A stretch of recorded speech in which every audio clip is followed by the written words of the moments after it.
when you were praying for somebody on Sunday, maybe you don't remember, but I practically almost remember every word that you gave to everybody because I was listening. You told her that teaching is not her calling. I said that? Yes. Okay. You told her that teaching was not her calling, and she's someone who really finds satisfaction with teaching. She's good at it. Okay. And you told her that teaching is not her calling. Okay. So, how does one marry? I'm saying for people who are not yet very surrendered, how do they begin to know, okay, even if I find satisfaction from this thing, even if I'm good at it, even if I'm making videos and I'm getting followers, is not what I'm supposed to be doing? How do they, draw that line? Okay. Very good question. You want to add to the question? That's interesting. All right. Somewhere in the line of that thought, I think I had the question somehow. My question is that why do people have passion for things and they are good in it, and somehow they don't. How do I put this in English language? Okay, put it in tongues. They are good at this particular thing. They are passionate about it, but somehow it's not their calling. They don't get to do it in a as a form of passion, or more like a calling that can. And they are good in this thing. So my question is, why do they have it since it doesn't really amount for much that? It's almost the same thing. With passion. Okay, but do you know why I had to play keyboard today? I'm not play keyboard in the open church in a long while. It's not because there's nobody to play. I can actually send the people away and play better than them. But I wanted to demonstrate something. I began my journey with God, with music. So when I started as a keyboardist. So from keyboardist, I became a music director of that church for a long while. And in the course of doing music, I had to learn drumming, I had to learn basses, I had to learn a little bit of sax. There's nothing I have not done within that sphere. I love it. If you really ask me what I really love to do with passion, it will be music. That is my number one passion. But is that my calling? No.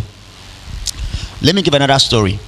Many years ago, very many years ago, the former pastor Okafia, I walked into church, and then they were doing decorations. So he called me, hey, I said, come and sit down here. Please hold this. I became very furious. I became very, very angry. And I said to myself, am I the only one in this church? Meanwhile, in that church, I was generator person. I was sound engineer. I was keyboardist. I was musician. I was everything and everywhere. And I felt like this is one thing people should not concern me with. What did concern me with this now? How do you? The woman insisted, come and hold this thing now. So I held it with pain and anger. I'm very, very serious. I was very upset. And day after, they now said that the way you are doing this thing, you are doing very well. Oh. So the woman now said, anytime these people will have to do this decoration in church, they had to do it every Saturday for Sunday. UBONG, make sure that you are part of it. I wanted to die. I said, everything concern me now. At least let me have my day away. Ladies and gentlemen, fast forward how many years? So I would do decoration every Saturday for this number of years. Fast forward, now I am now a pastor. Okay, sent to Lagos. So I arrived Lagos church with my laptop from APs. I'm rolling my box into the church, feeling like I'm about to go and show them how ministry is done, with my jacket and all of that. Arriving on a Wednesday. I arrived around 2 p.m. on Wednesday. Service is by 5. As I walked into the hall, I realized that everywhere was a total mess. I found myself drop my box, climb the chair, and begin to arrange the ropes. I begin to pull the materials. I dangle this one, form a bow. And then it occurred to me that the reason why God forced me to learn decoration was that there will come a time in my journey that I will need decoration.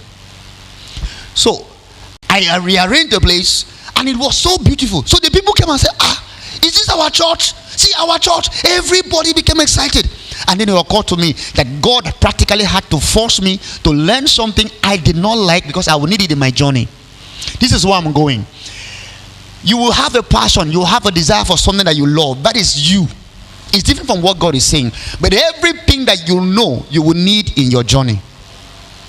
your specific purpose changes with time. Is that so? At the point I became keyboardist, I thought I've gone to Ghana to do music.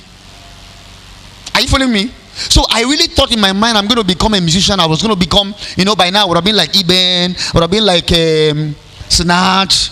I really thought I was going into full-time music.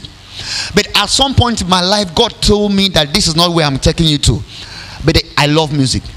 Is it my passion? Yes. Is it my calling? Capital no. But do I need music? I need the music, in my ministry. So this is where I'm going. Every passion you have is part of the component that forms the purpose. Every passion you have is part of the components that will help you fulfill purpose. So passion is not seen as a destination. It is seen as the building block of purpose. I must say that again. Passion itself is not a purpose, but it becomes a building block for purpose. So everybody that sits down, and sometimes God had to point to you. It was 9th of November year 2000. That's like 26 years ago. Or 25 years ago, 9th of November, that Reverend Joe Kaya called me in the midst of service and began to tell me about the prophetic ministry. Up until then, all my entire life, I was thinking I was going to be a musician. But from that moment, he began to steer me away, and he gave me the prophetic word of being a prophet Isaiah and being the eagle-eye prophet, and told me things about that I'm going to be working with people, I'm going to be in the spirit permanently, said all kinds of crazy things. Meanwhile, I did not want to be a pastor. Do you know why? My greatest reason for not wanting to be a pastor was that a pastor broke my father's house. So I had something against pastors. In fact, more so, I had something against prophets. So if you come to me and say you are a prophet, I hated you by default. And yet that's the one thing that God is telling me you are going to be.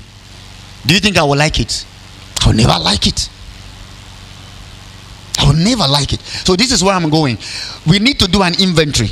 All right, if you do an inventory of your passion, you love it. It could be that your passion is one of the things you will need to fulfill your purpose. So passion is not an end, it is a means to an end. Have I answered your question, Daniel? All right, thank you so much. Please help me celebrate those two questions. They help me.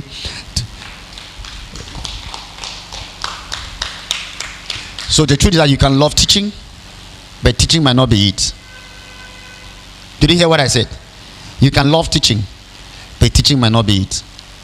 I love music. I love to play. I love to sing, but music is not it. So you might be settling down on something that God does not want you to do. You need to sit down. Okay, so now let's review what we are going to do today. Is there any other question? I'm very happy. So at least you can pause your questions for now. All right, so we're going to do 5 things today. We're going to do an inventory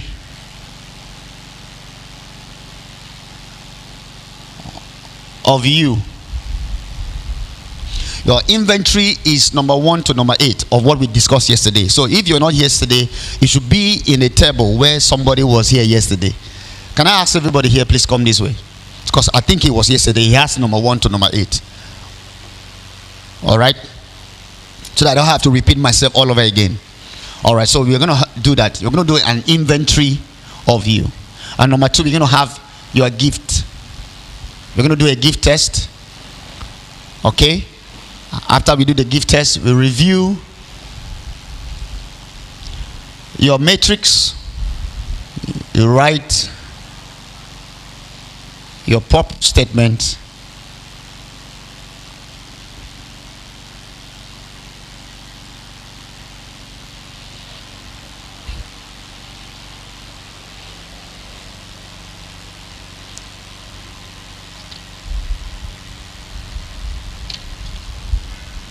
Then we understand